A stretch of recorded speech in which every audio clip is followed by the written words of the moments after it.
Tanya, get rid of her. We decided you were a tragic heroine in the opera. How did I not see the signs?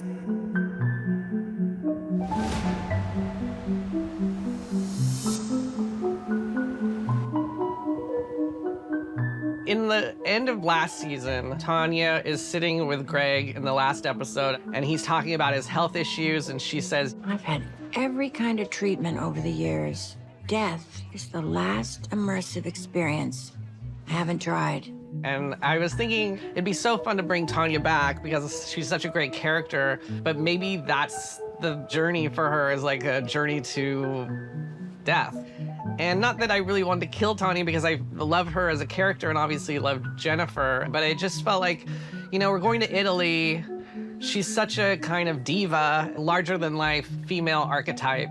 It just felt like we could devise our own operatic conclusion to Tanya's life and her story. Yeah. Tanya! Yeah, in a minute. I just think her dying at the hands of someone else felt too tragic. It felt like she needed to give her best fight back, and that she, in a way, had some kind of victory over whoever was conspiring to get rid of her. So it just made me laugh to think like she would like take out all of these cabal of killers, and that after she successfully does that, that she just dies this derpy death. And it just felt like that's just so Tanya.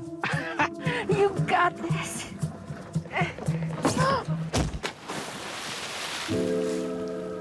I think as far as like what happens to Greg and the conspiracy of Tanya's death, it's possible that I think Portia is scared enough to just leave it alone. But the fact that all of those guys die on the boat, it feels like there's got to be somebody who's going to track it back down to Greg. But maybe you'll have to wait to find out what happens.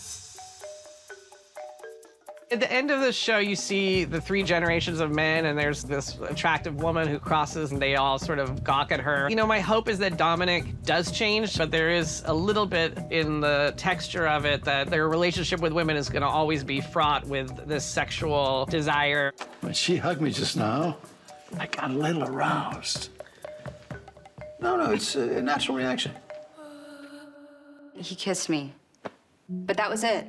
Okay, that was all. The question of like whether Harper and Cameron did more than the kiss, I think probably that's just all that happened. At the same time, there's some time that isn't completely accounted for, and I think that that's why it's like eating at Ethan. Ethan comes to Daphne, and did they have some kind of little dalliance on the island, or whatever happened, it allows him to let go of the jealousy that has been brewing with him. And it kind of brings back that first kind of sexual charge that happens in the beginning of relationships that sometimes fades away over time. By the end, you're like, well, maybe what Ethan and Harper needed was just a small dash of what Cameron and Daphne have. Thanks for putting up with me. I love you. It feels like Cameron, to me, is like one of those guys that's not really gonna change. Some of the unspoken things between them, you wonder if that's gonna ultimately catch up with them. It is somewhat of a happy ending, although there's dark clouds in the horizon too. The first season kind of highlighted money, and then the second season is sex, and I think the third season, it would be maybe a kind of satirical and funny look at death and Eastern religion and spirituality, and it feels like it could be a rich tapestry to do another round at White Lotus.